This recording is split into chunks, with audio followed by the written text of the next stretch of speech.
ناسینی کورد لە ڕێگای کەسایەتیە جیهانیەکانیەوە. لەگەڵمان بن بۆ قسەکردن لەسەر ئەم بابەتە گرنگە.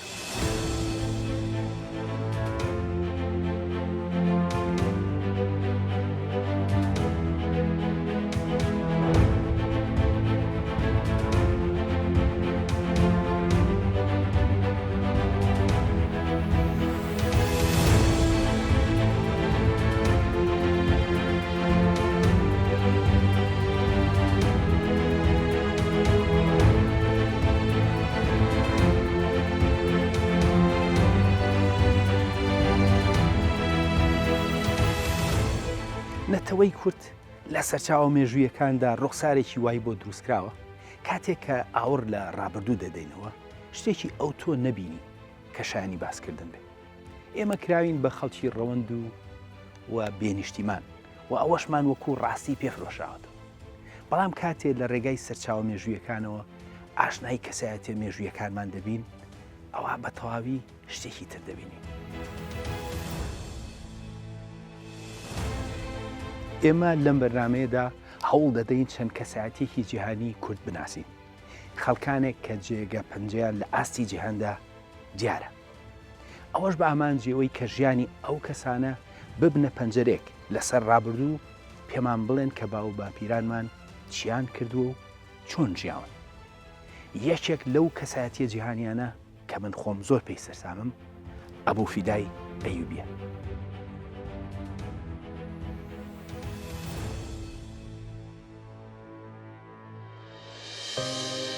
ئەبوو فیدای ئەیوبی ناوی ئیسماعیل کوڕی عەلی کوڕی مەحموود کوڕی محەممەد کوڕی عومەر کوڕی شاهەنشا کوڕی ئەیوب بووە کە وەک سوڵتانێکی کوردی ئەیوبی حکومڕانی حەما بووە لە سووریای ئەمڕۆدا. ئەو لە ساڵی 1273دا لەدایک بوو و لەژێر ڕێکێفی مەملوکەکاندا سەرکردەی سەربازی بوو. دواتر لە ساڵی 1310دا کردیان بە حکومڕانی حەما. سەرەڕای ڕووخانی ئەیوبیەکان بەڵام زۆر لە میرانیان وەک دەسەڵاتدار کاریگەریان مابوو. هەر لەبەر ئەوەیە ئەبوو فیدا نازناوی ئەلمەلیک ئەلموئەیدی بە پلەی سوڵتان پێدرا بوو هەتاوکو کۆچی دوایی لە ساڵی 1331دا حکمی حەمای دەکرد. هەرچەندە ئەم سوڵتانە حکومڕان و سەرکردەی سەربازی بووە، بەڵام دوو بەرهەمی هەیە کە گەورەترین کاریگەری بەجێ هێشتووە و لە ئاستی جیهاندا ناسراون. ئەوە وای کردووە هەر زوو پەرتووکەکانی وەربگێڕێنە سەر زمانی ئەوروپی. پەرتووکی یەکەمی بریتیە لە مختصەر فی ئیخبار البەشەر، واتە کورتەیەکی مێژووی مرۆڤ. ئەو لەو پەرتووکەدا بەپێی بۆچوونی ئەو سەردەمە مێژووی مرۆڤایەتی لە سەرەتاوە دەنووسێت تا سەردەمی خۆی و یەکێک لە باشترین پەرتووکەکانی مێژووە لە ڕۆژهەڵاتی ناوڕاستە. ئەو تا ڕادێکی باش هاوسەنگ و بێلایەنانە پەرتووکەکەی نووسیوە و زانیاریەکانی ئاستی ڕۆشنبیری و توانای ئەو دەخەنە ڕوو. ئەبوو فیدا بە هەموو پێوەرێک کەسایەتێکی خوێنەوار و زانان بووە و پەرتووکەکەی لە سەرمێژوو پەرتووکێکی نایابە لە بوارەکەدا. بەڵام ئەوەی کە وای کرد ئەبوو فیدا بێ بە کەسایەتێکی جیهانی، پەرتووکەکەیەتی لەسەر زانستی جوگرافیا بە ناونیشانی تەقویم البولدان، واتە دەستنیشانکردنی وڵاتان. ئەم پەرتووکە ئەبوو فیدای کردە کەسایەتێکی ناسراوی جیهانی. هەر لەبەر گرنگی ئەم کارە بوو ئەوروپیەکان زوو وەریان گێڕایە سەر زمانی لاتینی و سوودیان لێوەرگرت.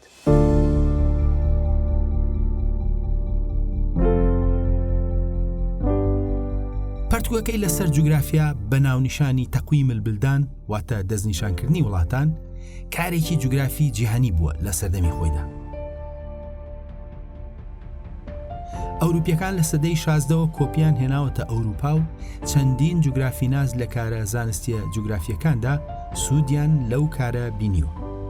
تەنانەت ئەو نەخشەی جیهان کە ئەمڕۆ لە بەردەستدایە و لەلایەن کەسێکی فلیمیشیەوە کێشراوە بە ناوی گێرارد مرکاتۆر، بەپێی بۆچوونی هەندێک لە توێژەران و بەراودی کارەکانیان ئەوان پێیان وایە لە کێشانی نەخشەکەدا میکاتۆر سوودی لە ئەبوو فیدا بینیوە وەک سەرچاوە. ئەم زانا کووردە لە هەندێک زانستی جوگرافیدا پێشڕەو بووە لە سەردەمی خۆی و ئاستی جیهاندا. ئەو توانوێتی بواری تیۆری جوگرافی و پراکتیکی بەیەکەوە ببەستێت. ئەبوو فیدا لە ئەوروپا و ڕۆژئاوا بە شێوەیەک ناسراو بوو لە کاتی دانانی نەخشەی سەرمانگ و ناولێنانی شوێنەکانی وەکو ڕێزێک بۆ بەرهەمە تایبەتەکەی لە بواری جوگرافیادا شوێنێک لە سەرمانگ بە ناوی ئەوە ناونراوە ئەبولفیدا و دووریش نییە لە شوێنی فەیلسوفی فەڕەنسی دیکارتەوە لە سەرمانگ. ئەمڕۆناوی ئەم زانا کووردە لەسەر نەخشەی مانگ دەدرەوشێتەوە. لە هەمان کاتدا بۆمان دەردەکەوێت کە چۆن کاری زانایەکی کورد بۆ چەند سەدەیەکە لە ئەوروپا بووە بە سەرچاوێکی زانستی جوگرافی، بێ ئەوەی کە ئێمە بە تەواوی توانی بێتمان خۆمان بەو ڕاستیە ئاشنا بکەین و ئەبوفیدای زانای جیهانی بە خۆمان بناسێنی. زانا کوردەکان لە بواری جیاوازدا بەرهەمیان لە ئاستی جیهانیدا هەبووە. یەکێک لەو زانانەی تر ئەبوو حەنیفەی دینەوەریە. ئەم زانان کووردە نزیک 1200 ساڵ لەمەوبەر لە شارۆچکەی دینەوەر لە نزیک کرماشان لەدایک بووە. بەڵام مرۆڤ نازانێ ئەم زانایە بە زانای چ بوارێک ناوپێنێت، لەبەرەوەی بەرهەمی لە نزیکی 10 بواری جیاوازی زانستی و وێژەیدا هەبووە. دینەوەری ناوی تەواوی بریتێ لە ئەحمەدی کوڕی داودی کوڕی وەنەندی دینەوەری و بە ئەبوو حەنیفەی دینەوەری ناسراوە. ئەو لە شاری دینەوەری ڕۆژهەڵاتی کوردستان لەدایک بووە لە نزیک کرماشان. لە ڕابردوودا دینەوەر ناوەندێکی فەرهەنگی گرنگ بووە لەبەرەوەی کە لەسەر ڕێگای بازرگانی بوو. ئەبوو حەنیفە ئەستێرەناس، ڕووەگناس، کشتتوکاڵناس، ماتماتیکی، زمانەوان، کەشناس، مێژونووس و لە چەندین بواری تردا بەرهەمی هەبوو. پەرتووکەکەی کتاب نەبات واتە پەرتووکی ڕووەک بە بەناوبانگترین پەرتووکە دێرینەکانی زانستی ڕووەگناسی سەردەمی ئیسلامدا دەنرێت. بۆ چەندینەوە پەرتووکەکەی بوو بەستاندەرد لە بوارەکەدا. بەڵام تەنها بەشێکی لە فەوتان پارێزراوە و من ئەو بەشەم بە زمانی ئینگلیزی لە بەردەستایە و کۆپیەکی لای منە.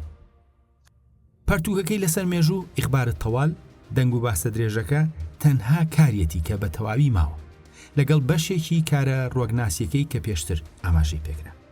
هەندێک لە بەرهەمەکانی بریتین لە پەرتووکە ماتماتیکی و زانستیە سروشتیەکانی کە ئەمانن: كتاب الجبر والمقابلة، كتاب النبات، كتاب الكسوف، كتاب الحساب، كتاب المنطق. هەروەها پەرتووکە زانستیە کۆمەڵاتی و مرۆڤەکانی بریتین لە الأخبار الطوال، كتاب البلدان، كتاب الشعر والشعراء، أنساب الأكراد و چەندین پەرتووکی تر. ئەبوو حەنیفە جگەلەوەی کە ناوی باپیری وەنەند کوردی بووە، بەڵام یەکەم کەسە کە بناسرێت و مێژووی کوردی نووسی بێت. من دڵنیام پەرتووکی تریش پێش ئەو لەسەر کورد هەبووە، بەڵام وەک بەڵگە ئەوە کۆنترینە کە تۆماری هەبێت. پەرتووکەکە ناوی ئەنسابل ئەکراد واتە ڕەچەڵەکەکانی کووردە و تا ئەمڕۆ بزرە کە هیچ دوور نییە بە مەبەست بزر کرابێت.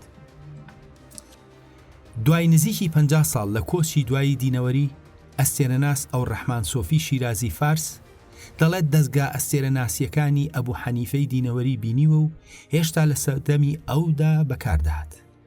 لە ڕاستیدا ئەو دەستگایە تا 200 ساڵ دواتریش مابوو، دواتر بەهۆی مەغۆلەکانەوە لەناوچوون. ئەبوو حەنیفە بە هەموو پێوەرێک دەریای زانست بووە. مەبەست لەوەیە هەندێک جار کەسایەتیەکان لە بوارێکە تایبەتمەند دەبن، لە بواری وێژەیی یاخود زانستی. بەڵام ئەم پیرمەندە لە هەموو بوارێکدا خۆی تاقی کردەوە و بەرهەمی زانستی لە ئاستی جیهاندا بەرهەم هێناوە. بەڵام سەرڕای ئەمانە هەمووی هەندێک جار دەبینین کورد لە بواری چاوەڕوان نەکراودا کەسایەتی جیهانی هەیە. ئەو بوارش بواری مۆسیقا. زریاب ناوی تەواوی بریتیە لە عەبدولحەسەن کوڕی عەلی کوڕی نافع و نازناوەکەی زریاب بووە و ئەو لە ساڵی 1989دا لەدایک بووە. زریاب گۆرانی بێش، موزیکدانەر، موزیکژەن و ڕاوێژکاری پادشاهی بووە. ئەو قوتابیەکی بەتوانای ئیسحاق موسڵی بووە کە موزیکژەنێکی ناودار و پەسەندی خەلیفەی عەباسی سەدەی 8ەمی زاینی بوو و ئەویش بە کورد لە قەڵم دەدرێت.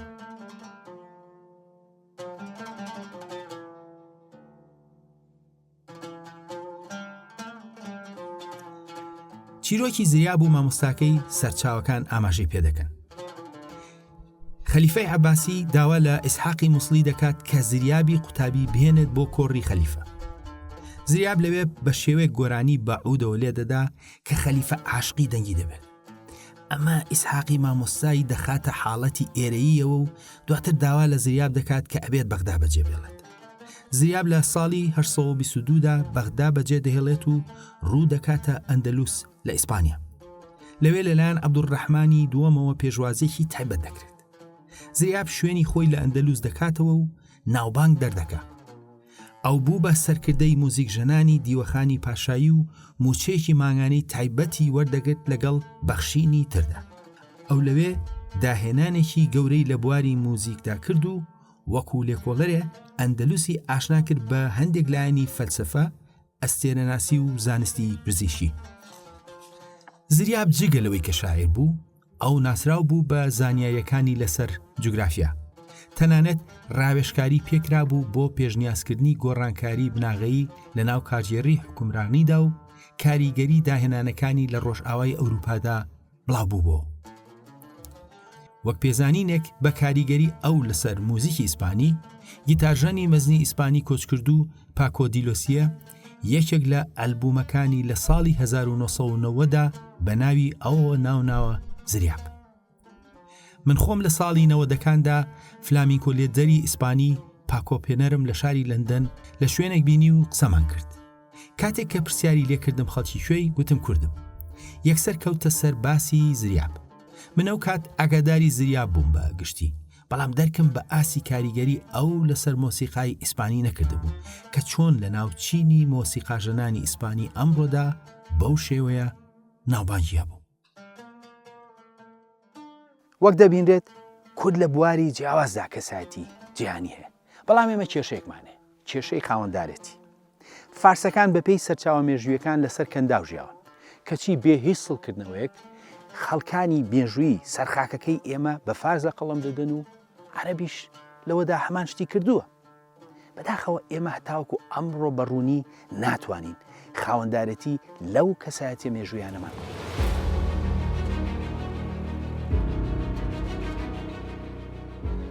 نمونەکان زۆر. لە وڵاتی ئێراندا بێ هیچ بەڵگێت سوورەوەردیەکان دەکەنە فارس و تەنانەت شەمسەددینی شارەزووریش. ئەگەر نەشیکەنە فارس، ئەوە پلانی دووهەم بەکاردێنن، دەیکەنە ئێرانی. بەڵام ئێمە ناتوانین بە خەڵکی سەرخاکی خۆمان بڵێن کوردەیان بەشێکە لە فەرهەنگی کوردی.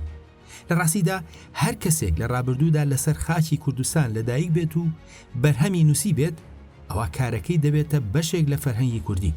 لەبەرەوەی ئەگەر لە 100% کوردیش نەبێت، لە ڕێگەی تێکەڵبوون بە خەڵکی کوردستانەوە ئەو بەرهەمەی داناوە، بە تایبەت لە ڕابردوودا کە بەهۆی نەبوونی ئامرازی پەیوەندیکردنەوە وەکو ئەمڕۆ، زیاتر کەسەکان پەیوەست بوون بە دەوروبەرە نزیکەکەیانەوە کە لەم حاڵەتەدا کوردستانە. یەکێک لە کەسایەتیە گرنگەکانی تر بەردەیسانە. بەردەیسان پیرمەند و فەیلسوفێکی کورد بووە کە لە ساڵی 154 زاینیدا لە باکووری کوردستان لە شاری ئورفە لەدایک بووە، واتە زیاتر لە 1800 ساڵ لەمەوبەر لەدایک بووە. ئەو فەیلسوف، ئەستێرەناس، شاعیر، ئاینناس و نووسەری سرودی ئاینی کریستیانی بوو. ئەو سەرەتا کریستیان نەبووە و لە تەمەنی 25 ساڵیدا چۆتە سەرەوە ئاینە، بەڵام کاریگەری ئاینی ناوچەکە لەسەری دیار بووە. ئەو لە بنەماڵێکی دەوڵەمەندی ناوچەکە بوو و خۆی ڕاوێژکاری حکومڕانی شاری ڕۆها یاخود ئورفە بووە لە باکووری کوردستان. حکومڕانی سەرەکی لە سەدەی یەکەمدا لەو ناوچانەدا ئێزدی دووهەم بوو کە کوڕی پاشای هەزەبانی هەولێر بوو. ناوی بەردەیسان لە دوو بەش پێکهاتوو. یەکەم بەر و دووهەم دەیسان. بەشی یەکەمی وشەیەکی کوردی و سۆمەریە بە مانای بەرە. وشەکە لە زمانی ئارامیشدا بە هەمان مانا بەکارهاتوو، واتە ناوی ئەو بەرەی دەیسان بوو. لێکدانەوەی ئەو دوو وشەیە بە مانای بەرەی دەیسان هەموو سەرچاوە جیهانیەکان پشتگیری دەکەن. ئەم ناوە سەرنجی کریستیانێکی بنچە دهۆکی بە ناوی هورمس مینگانە بۆ خۆی ڕاکێشاوە، کاتێکە لە ساڵی 1916دا دەچێتە ناو ئێزدیەکان و ئەو دەڵێت خەڵکە کریستیانە سادە سریانی ئاخێوەکان لە گوندەکانی نزیک مووسڵ پێیان دەڵێن دەیسانایت، شوێن کەوتوانی بەردەیسان. ئایا تۆ بڵێ کە ئەمە ئەوە بگەێنێت کە ئەوان شوێن کەوتوانی ئەستێرەناسی ئێدێسا یاخود ئورفە بەردەیسان بوو بێتن؟ لە ڕاستیدا ئەم توێژەرە ئەومان بۆ یەکلایی دەکاتەوە کە ئەوانەی بە زمانی ئارامی دواون کە کریستیانەکانی کوردستان بوون لە ساڵی 1916دا ناوی ئێزدیەکان داسنی بە شێوەی دەیسەنایت گۆ کردووە. ئەو کاتەش سەردەمی بەردەیسان خۆی ناوی بەردەیسان هەر لە سەرچاوە ئارامیەکاندا تۆمار کراوە. هەموو ئەگەرەکان ئەوە دووپات دەکەنەوە کە ئەم پیاوە داسنی بووە و ناوەکەشی ئەوە دەسەرمێنێت. جگە لەوەش یاقوتی حەمەوی نزیکی 800 ساڵ لەمەوبەر ئاماژە بە چیای داسنی دەکات وەک شوێنی نیشتەجێبوونی کوردی داسنی یاخود ئێزدی. واتە ئەو خەڵکی شارێکی کوردی بووە و ناوەکەشی هەر کوردی بووە بە شێوەی بەرەی داسن و بە ئارامی کراوە بە بەردەیسان. بەڵام ئەوەی کە کوردبوونی دووپات دەکاتەوە دەقێکە کە لە دژی نووسراوە لەلایەن کەسێکەوە بە ناوی حەسرەتی ئیفریم کە لە سەدەی 4 زاینیدا نووسراوە و خەڵکی شاری نووسەیبینی باکوورە. ئەو دوای ئەوەی کە هێرش دەکاتە سەر بۆچوونەکانی بەردەیسان ئەمجا دەڵێت لێکدانەوەی بۆ دەکردن و شتی لە زاراوەی بێتگەرمایی و لە زاراوەی ڕووها یاخود ئورفە دەهێنا. بێتگەرمای ڕێک وەرجێڕاوی ناوی گەرمیانە و لەگەڵ شاری ڕووها باسکراوە کە دووپاتی دەکاتەوە کە گەرمیانێکی باکووری کوردستانە. گەرمیان ناوچەیەک بووە لە باکووری کوردستان جگە لە گەرمیانی باشوور. جگە لەوەش ئەوە دووپات دەکاتەوە کە ناوەکە گەرمیان ئەو کاتەش کوردی بووە. کە ناوەکە کوردی بوو بێت بێگومان خەڵکەکەشی کورد بوون. هەندێک ئاماژەیە کە لە ڕووی بڕوای دوانەیەوە هاوبەشی فکری لەگەڵ پیشالیاردا هەبووە لەوەی کە بڕوای بە جۆرێک لە دوانەیی هەبوو کە تەواوکەری یەکتری بوون نەک دژی یەکتری بن.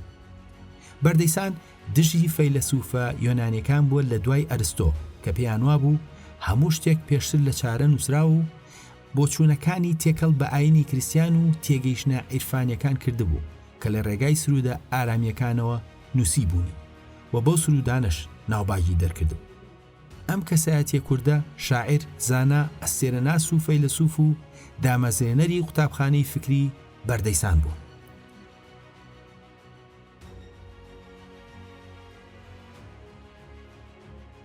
بەردەیسان یەکێک لە فەیلسوفە گەورەکانی کووردە لە سەدەی 2 زاینیدا.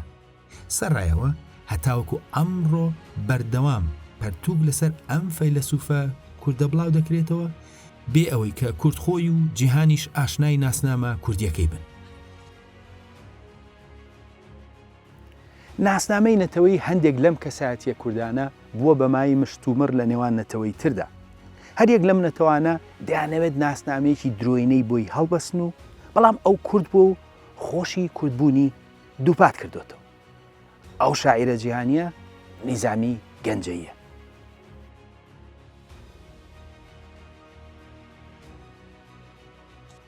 نیزامی گەنجەی یان گەنجەوی لە ساڵی 1940دا لەدایک بوو و بە گەورترین شاعری داستانی ڕۆمانسیدا دەنرێت.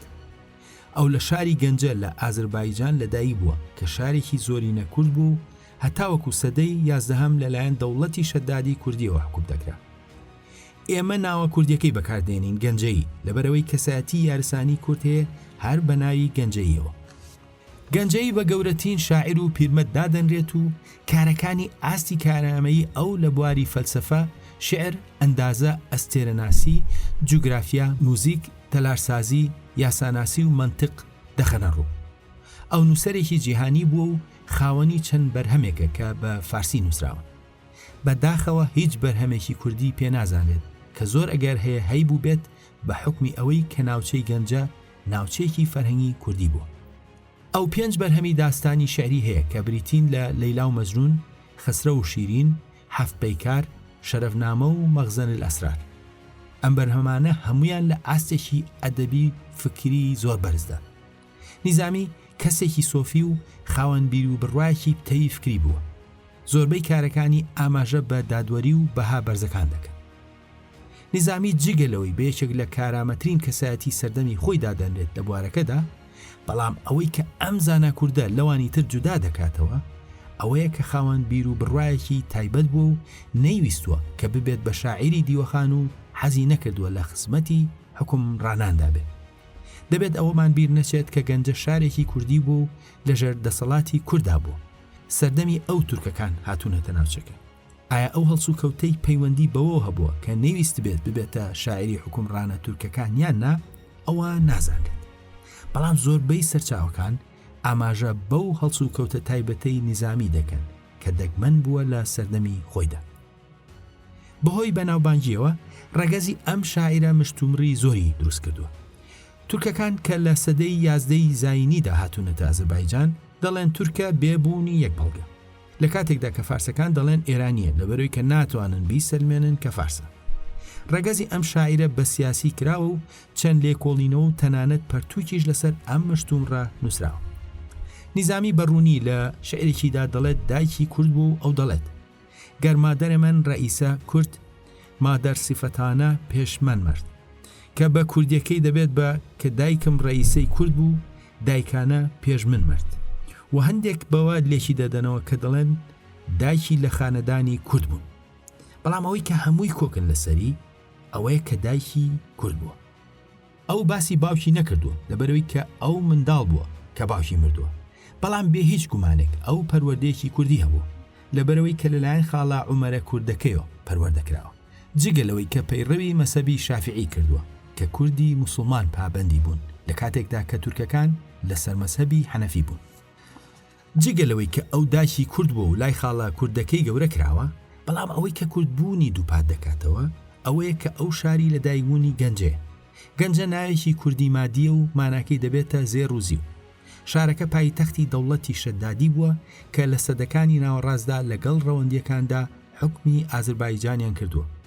ئەو لە شاکاری ئەسکەردەنامەدا شانازی بە کوردەوە دەکەوێتە ڕوو. گەنجەی لەو کاریدا ئاماژە بە پاڵەوانێکی کوردی مادی سەدەی چوارەمی پێش زاین دەکات کە هاوپەیمانی ئەسکەندەر بووە لە جەنگیدا لە دژی ڕووسەکان. ئەم شاعیرە یەکەم نووسەرە لە جیهاندا کە بناسرێت و ئاماژەی بە پاڵەوانێکی کورد بەمات کرد بێت لە سەردەمی دەسەڵاتی ئەسکەندەردا. نیزامی چەندین جار لەو داستانە شعریەدا ئاماژە بە میری کورد دەواڵی و ئازایی و جوامێری دەکات کە چۆن سەرکردایەتی جەنگاوەرانی کورد و ئەرمەنی کردووە شان بە شانی ئەسکەندەری مەقدونی. جگەلەوە ناوچەکە بە زۆرینەی کوردی مابوو و کاتێک کە کوردستانی سوور لە سەرەتای سەدەی 20دا لە ئازەربایجان دامەزرا، گەنجە بە ئاستەم لە دەرەوەی ناوچەی ئۆتۆنۆمی کوردیدا بوو. تەنانەت ئەو فارسەی کە گەنجەیی بەکاری هێناوە هێندە کاریگەری زمانی کوردی لەسرە کە هەندێک لە وشە کوردیەکان کە لە شعرەکانیدا بەکاری دەهێنێت فارسێک ناتوانێت لی تێبگات ئەگەر ئاشنای زمانی کوردی نەبێت. کاک عادل محەممەدپور لە توێژینەوەیەکیدا ئاماژە بەو ڕاستیە دەکات. بەو جۆرە هەموو بەڵگەکان دەڵێن کە ئەو کورد بووە، پەروەردەیەکی کوردانەی هەبووە و بە کوردی قسەی کردووە و لە شارێکی زۆرینە کوردیدا ژیاوە و لە دایک بووە کە بە درێژایی مێژوو کورد حکمی کردووە. ئێستا فارس و تورکەکان هەوڵ دەدەن کە ناسنامەیەکی درۆینە دروست بکەن بۆ کەسێک کە بە هەموو مانایەک کورد بوو. تەنانەت تورکە ئازەریەکان کە هیچ ڕابردوویەکی دێرینیان لە ئازەربایجاندا نیە، شعرێکی درۆینیان بۆ دروست کردووە کە هەموو سەرچاوەکان لەسەرەوە کۆکن کە شعری ئەو نیە و دروستکراوی نوێ. ئەمڕۆ تورکەکان کە خاوەنی هیچ ڕابردوویەکی دێرینین لە ئازەربایجاندا، پول، دراو، شەقام و ئێزگەی میترۆشیان بەناوەوە ناوناوە. گۆڕی ئەم زانا کووردە بووە بە مەزارگەیەکی گرنگ لە وڵاتەدا.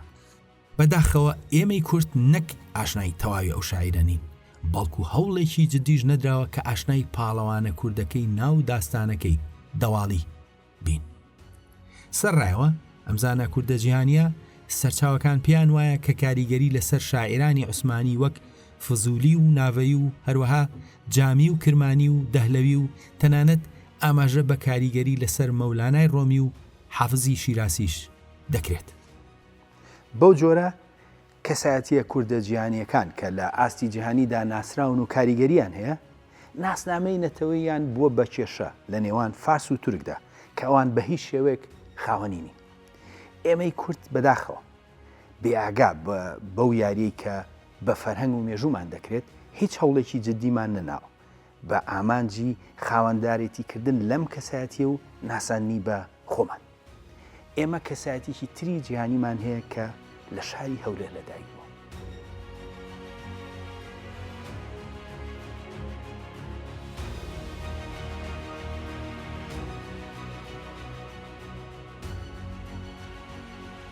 ئەم کەسایەتیە ناوی ئیبن خەلەکانە.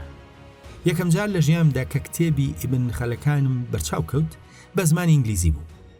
سەیرەکە لەوەدایە کە مێژووی ئەو پەرتووکە وەرگێڕاوە دەگەڕایە بۆ ساڵی 1843، واتە نزیکی 150 ساڵ لەمەوبەر خوێنەری ئینگلیز دەرفەتی هەبووە کە بەو پەرتوکەی خەلەکانی ئاشنا بێت.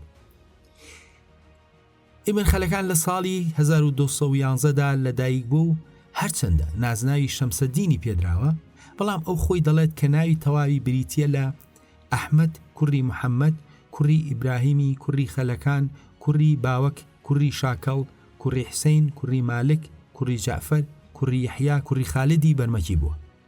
زانای هولێری ئیبن مستەوفی دەڵێ کە ئەوان کوردن و بنەچەیان دەگەڕێتەوە بۆ گوندی خەلکانی نزیک هەولێر.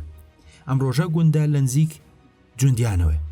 جاران بە هەڵە وا دەزانرا خەڵکی خەلەکانی نزیک سلێمانیە. هەروەک لە ناوەکەیدا دەردەکەوێت یەکێک لە باو باپیرانی ناوی شاکەڵ بووە کە ناوێکی کوردی و ئیبن خەلەکان خۆی بۆ بنەماڵەی بەرمەکی گەڕاندوتەوە. ئەوە دووپاتی دەکاتەوە کە بەرمەکیەکان کورد بوون و ئیبن خەلەکان بنەچەی خێزانەکەی خۆی بۆ بنەماڵێکی گەورەی کوردی گەڕانەوە.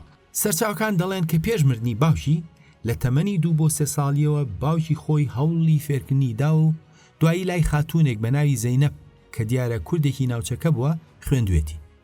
ئەم زانایە لە تەمەنی لاویدا لە نێوان هەولێر و مسڵدا بەردەوامی بە خوێندنداوە و دوایی لەگەڵ براکەیدا ڕوو دەکاتە شاری حەران و ئەمجا حەلەب. لەوێ لای چەندین زانای کورد دەخوێنێت. دواتر ئیبن خەلەکان ڕوو دەکاتە میسر و ماوەیەک دەبێتە یاریدەدەری قاسی گەورەی هەموو میسر کە ئەو کات کوردێکی سنجاری بووە بە ناوی بەدرەدینی سنجاری و چەند کارێکی تر لە میسر وەردەگرێت هەتاوەکو لە ساڵی 1261دا دەبێتە قازی شام و لە دیمەشق نیشتەجێ دەبێت. لە دیمەشق دەبێتە قازی گەورەی شافعیەکانی شام و بەهۆی کێشەی سیاسی ئەو سەردەمەوە چەند جارێک لەو پێگەیەدا لا دەبرێت و دادەنرێتەوە. دواتر ئیبن خەلەکان بۆ هەتایی لە ماڵەکەیدا بە گۆشەگیری دەمێنێتەوە و لە ساڵی 1282دا کۆچی دوایی دەکات و هەل لە دیمەشق دەنێژێت.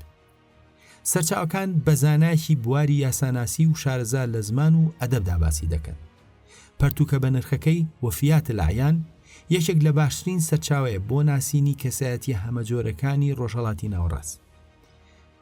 ئیبن خەلەکان لەو پەرتوکەدا هەموو تواناکانی لە بواری مێژوو، ئەدەب، زمان، ئاین، یاسا و چەند بوارێکی ددا بەکار دەهێنێت و شاکارێک بەردەم دەهێنێت کە هەتاوەکو ئەمڕۆ باشترین سەرچاوەی ڕۆژهەڵاتی ناوەڕاستە لە بواری ناسینی کەسایەتیەکاندا. بۆ جۆرە ئێمە پێشەوەی خۆمان ئاشنای ئەم زانا کووردە ببین، خوێنەری ئینگلیز لە ساڵی 1843دا پەرتوکەکەی ئیبن خەلەکانیان خوێنەوە. سەرڕایەوە ئێمە خۆمان بۆ مانگرین نییە و زۆر جاریش دەڵێن جا ئەوە چ پەیوەندیشی بە ئێمەوە هەیە. بەڵام بۆ ئەوروپیەک ئەوان پێیان وایە کە ئیبن خەلەکان پەیوەندی بەوانەوە هەیە. لە ئەنجامدا ئەوروپیەکان بەو حاڵەی ئەمڕۆی خۆیان گەیشتون و ئێمەش بەم حاڵەی خۆمان. زانای کوردی تری جیهانیش هەیە کە لە بوارێکی زانستی زۆر دەگمەندە لە ئاستی جیهانیدا ناسراوە. یەکێک لە کەسایەتیە جیهانەکانی تر ئەلجەزیری یاخود جزێریە. ئەم زانایە لە ساڵی 1936دا لە دایک بووە. ئەو ئەندازیار و داهێنەر و بیرکاری ناز بووە. ناوی تەواوی بەدیع زەمان ئەبولعیس کوڕی ئیسماعیل کوڕی ڕەزاس ئەلجەزەری بوو و بە یەکێک لە کەسایەتیە گرنگەکانی مێژووی ئەندازیاری و ڕۆبۆتی دادەنرێت. ئەلجەزەری لە ساڵی 1936دا لە ناوچەی جەزیرە و بۆتان لە باکووری کوردستان لەدایک بوو و ئەو لە بنەماڵێکی پیشەساز و ئەندازیارەوە هاتووە. سەرەتای تەمەن و خوێندنی جەزەری بە باشی بەڵگەی لەسەر نییە، بەڵام پێدەچێت لە بوارە جیاوازەکاندا خوێند بێتی، لەوانە بیرکاری و فەلەگناسی و ئەندازیاری. ئەم زانایە وەک سەرۆکی ئەندازیار لە کۆشتی حکومڕانانی دیاربەکر لە باکووری کوردستان کاری کردووە و لەوێدا ئامێری جۆراوجۆری بۆ کۆشکەکە و دەوروبەری دیزاین و دروست کردووە. جەزەری بە لێهاتووی ناوازەی لە بواری کانزا و دەرتاشی و ئەندازیاریدا ناسرا بوو و داهێنان دیزاینەکانی لەلایەن هاوچەرخەکانیەوە ڕێزێکی زۆری لێدەگیرە. بەناوبانگترین بەرهەمی جەزەری بریتیە لە پەرتوکێک بە ناوی پەرتوکی زانینی ئامێرە میکانیکیە داهێنەرەکان کە لە ساڵی 1206دا نووسراوە. ئەم پەرتوکە ڕێنمایەکی گشتگیرە بۆ ئەندازیاری میکانیکی و وردەکاری زیاتر لە 50 ئامێری تێدایە. ئەم زانا کووردە یەکێکە لە داهێنەرە هەرە بەناوبانگەکان و هەندێک لە داهێنانە دیارەکانی بریدین لە سەرەتای ڕۆبۆتی بەرنامە بۆ داڕێژراو. جەزیری ڕۆبۆتێکی هاوشێوەی مرۆڤ دیزاین و دروست کردووە کە دەتوانرێت بەرنامەی دووبۆ دابنرێت بۆ ئەنجامدانی کۆمەڵێک ئەرک لەوانە پێشکەشکردنی هەندێک شت و ژەنینی مۆسیقا کە ئەمە بەسەرەتای ڕۆبۆت دادەنرێت. یەکەم دەرگاکەرەوەی ئۆتۆماتیکی جەزیری ئامێرێکی دیزاین و دروست کردووە کە دەتوانرێت بە شێوەیەکی ئۆتۆماتیکی دەرگاکان بکاتەوە و دابخات بە بەکارهێنانی تێکەڵێک لە گێڕ و بەکرە.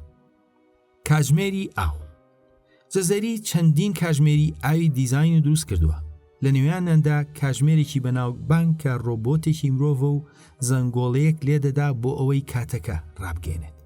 پەمپ و ئامێری بەسکردنەوەی ئاو جەزەری جۆرەها پەمپ و ئامێری ڕاکێشانی ئاوی دیزاین و دروست کردووە لەوانە ئامێرێکی بەناوماک کە تێکەڵەیەک لە گێڕ و بەکرا بۆ بەرزکردنەوەی ئاو لە بیرەوە بەکاردەهێنێت. ئامێری مۆسیقا جەزەری ئامێری مۆسیقای جۆرا و جۆری دیزاین و دروست کردووە لە نێوانیاندا ئامێژنێکی ئۆتۆماتیکی بەو جۆرە لەوێدا ئەو زانست و هونەری تێکەڵ کردووە.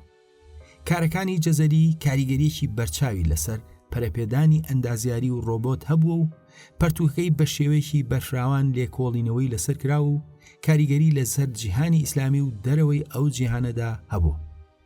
ئەوەی کە ئەو لە زۆر زانەکانی تر جودا دەکاتەوە ئەوەیە کە ئەم زانست و کردداری بەیەکەوە تێکەڵ کردو. هەندێک سەرچاوە لەوانە ئینسایکلۆپیدیای بەریتانی پێیان وایە کە ئەم زانایە ئەگەر هەیە کە کاریگەری لەسەر لیۆناردۆ داڤنچی هەبوو بێت و ئەو هونەرمەندە ئیتالیا سوودی لە کارەکانی جەزەری بینی بێت. ئەمڕۆ جەزەری وەک یەکێک لە کەسایەتیە گرنگەکانی مێژووی ئەندازیاری و ڕۆبۆتیک ناسراوە و کارەکانی بەردەوامن لە ئیلهام بەخشین و کاریگەری لەسەر ئەندازیاران و داهێنەران لە سەرانسەری جیهاندا. ژیان و بەرهەمی ئەم زانا کوردانە ڕابردوویەکی زێڕینی نێتەوەی کورد و ئاسی بەرزی خوێندنگەکانی ڕابردووی کوردستان دەخەنە ڕوو. ئەو خوێندنگەیانە توانیویانە خەڵک لە بواری جیاوازی زانستی و ئەدەبیدا لە ئاستی جیهاندا بهێننەکایەوە. بەڵام ئەمڕۆ ئەو سەردەم و جیهانە زێڕینەی کورد نەخۆمان و نەجیهان لێ ئاگادارن. لەبری ئەوە ڕابردوویەکی شێوا و بە خۆمان و بە جیهان ناسێنراوە. وەک دەبینین زۆر نین ئەو نەتەوانەی کە هێندەی کورد کەسایەتی گەورەی هەبێت خەڵکانێک کە خزمەتی مرۆڤاتیان کرد بێت. ئەم کەسایەتیانە لە بواری مۆسیقا، وێژە، ڕۆگناسی، جوگرافیا و چەندین بواری تردا دەرکەوتون. و هەر یەک لەم کەسایەتیانە پەنجەرەیەکن لەسەر ڕابردوو پێمان دەڵێن کە باو باپیرانمان چۆن ژیاون و ئێمە چین لە هەمان کاتدا بۆمان دەخەنە ڕوو کە چۆن بۆ مەبەستی سیاسی خۆمانیان پێناساندوین. من خۆم لە کۆڕی خوێنەواری کووردا بە مەبەست پرسیومە شانازی بە کام کەسایەتی کوردەوە دەکەن. ئەو کۆڕە سەرڕای ئاسی خوێنەواریان نەک نەیانتوانیوە ناوی چەند کەسێک بهێنن بەڵکو نەیانتوانیوە ناوی یەک کەسیش بهێنن. ئەمە نیشانی دەدات کە خۆنەناسین چ کاریگەریەکی نەرێنی لەسەر تاکو و کۆمەڵگەکەمان بەجێ دەهێڵێت. ئەم کێشەیە کە بووەتە هۆی دروستکردنی تاکێکی کوردی بێمتمانە بەخۆ. بەرنامەی خۆناسین دەرگ بەم کێشەیە دەکات و دەخوازێت بە بیرمان بێنێتەوە کە ئەوە ئێمەین دەبێت خاوەندارێتی لەم کەسایەتیانە و مێژوو داهێنانەکانیان بکەین. هەتاوەکو ئەوە نەکەین ناتوانین بیانکەین بە بەشێک لە مێژووی خۆمان و فەرهەنگەکەمانیان پێدەوڵەمەند بکەین. تا بەرنامەی تر خواتان لەگەڵ.